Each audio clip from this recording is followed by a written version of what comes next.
35 kilometre उस जगह से जो आपदा का केंद्र है। और सबसे बड़ी चुनौती होती है जब रेस अगेंस्ट टाइम होता है तो वह मौसम इतना खराब है, आगे बारिश हो रही है और ऐसी स्थिति है कि जो बचाव कर्मी है, जैसे अब एनडीआरएफ के लोग हैं, अभी देख रहे हैं इन कुत्तों का दरअसल काम ये होता है, मलबे में अगर कुछ लोग हैं वो सांस ले सके तो कम से कम उन्हें सूंघ के निकाला जाएगा। पीछे एनडीआरएफ की टीम है वो आगे बढ़ रही है, इसी के साथ साथ आईटीबीपी की टीम थी वो आगे बढ़ने की कोशिश कर रही है। लेकिन सबसे बड़ी चुनौती क्या हुई, जैसे मैं भटवारी से आगे गया हूं, रास्ते भर हमने इतने लैंडस्लाइड देखे, उन इलाकों से यहां तक पहुंचना अपने आप में एक मुश्किल टास्क था। आज तक इस समय ग्राउंड जीरो पर है ये रास्ता है, ये सामरिक रूप से दरअसल उत्तरकाशी को गंगोत्री हर्षिल से जोड़ता है और ये पूरा 150 मीटर की एक जो सड़क है वो बह गई है। तो इसके पीछे जो बचाव कर्मी में चाहे एनडीआरएफ हो, आईटीबीपी और जो दूसरी टीमें आ रही हैं वो जहां की तहां फंस गई हैं जब तक ये सड़क नहीं बनती। अब देखिए इसी के ठीक आगे आपको जो वैन दिख रही है वो एनडीआरएफ की वैन है। आगे 3 किलोमीटर के हिस्से में फिर यही हुआ है कि तबाही सिर्फ हमने वहां देखी है। तो ये पूरा का पूरा जो रास्ता है ये लगभग 150 मीटर का स्ट्रेच,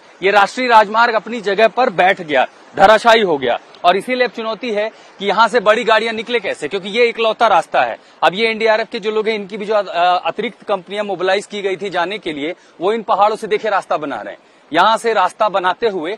कोशिश कर रहे हैं कि किसी तरह यहां से आगे पहुंचे, कम से कम जो जरूरत का सामान है, रस्सियां हैं, ऐसी चीजें वहां पहुंच जाएं। क्योंकि अभी जो मदद चल रही है धराली में वो उन लोगों से चल रही है जहां पर वो मौजूद है, लेकिन मशीनरी दब गई है, उनके स्टेशन दब गए हैं। तो अब ये कोशिश हो रही है कि ये लोग जरूरत का सामान लेके इन पहाड़ों के रास्ते जहां हो वहां तक पहुंच पाएं। इसके अलावा भागीरथी एक बार आपको दिखाते हैं कि उसका प्रवाह कितना तेज है, और खासकर तब ये देखते हुए कि खिस्सू टॉप के आसपास हर्षिल में जो ये कहा जा रहा है कि अगर वहां एक लेक फॉर्मेशन हो रहा है तो जाहिर है पानी वहां ज्यादा होगा, और वो पानी जब नीचे आएगा तो वो प्रवाह, उसी के साथ साथ कई सारे सड़कों के इलाकों में हर घंटे लगातार यहां पर जो दरारें हैं वो बढ़ रही हैं, यानी मिलीमीटर से सेंटीमीटर में है और इंचेस में होंगी। तो अब तैयारी दरअसल ये है कि ग्रेफ की टीम और अतिरिक्त टीमों को यहां बुलाया जाए, और वो टीमें करेंगी क्या, वो आने के बाद सबसे पहले इन पहाड़ों को यहां से काट देंगी। यहां से लगभग 20 से 25 मीटर तक का कम से कम एक रास्ता हो ताकि हम उस पार जा सकें, और तब जाकर के, क्योंकि अब इस मिशन में सबसे बड़ी मुश्किल क्या है, देखिए पूरा पहाड़ इस समय पैक है वैली,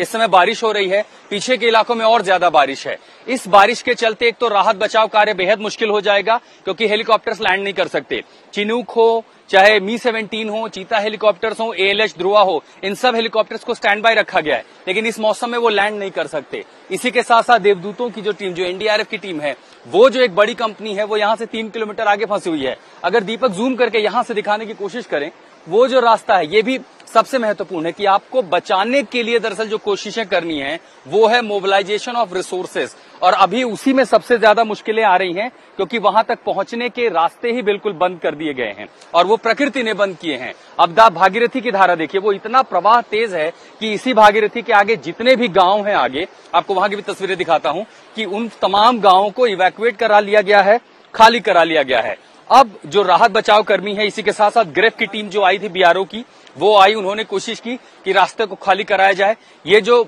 अब देखिए इन कुत्तों का काम क्या होता है कि जहां पर मलबे में दबे हुए लोग हों वो सूंघ के उनको निकाल सके। बचाव के लिए ये वो मशीनरी है जिनकी जरूरत है इस समय, लेकिन इनको वहां तक पहुंचाना अपने आप में बहुत बड़ी चुनौती बन गई है। तो रेस अगेंस्ट टाइम में ऐसे ऑपरेशंस में मुश्किल दरअसल सबसे बड़ी ये है कि प्रकृति इस समय साथ नहीं दे रही है, मौसम होस्टाइल हो चुका है, और अगर ऐसी स्थिति बनी रहेगी तो ऑपरेशन को शुरू करने में ही अपने आप में सबसे बड़ी दिक्कत आ सकती है। जो संख्या बल वहां मौजूद है, चाहे वो एसडीआरएफ हो, पुलिस हो, आर्मी हो, उसी से ही बस आप समझिए कि सिर्फ उसी से मदद हो पाएगी, बाकी और सिर्फ इंतजार करना पड़ेगा।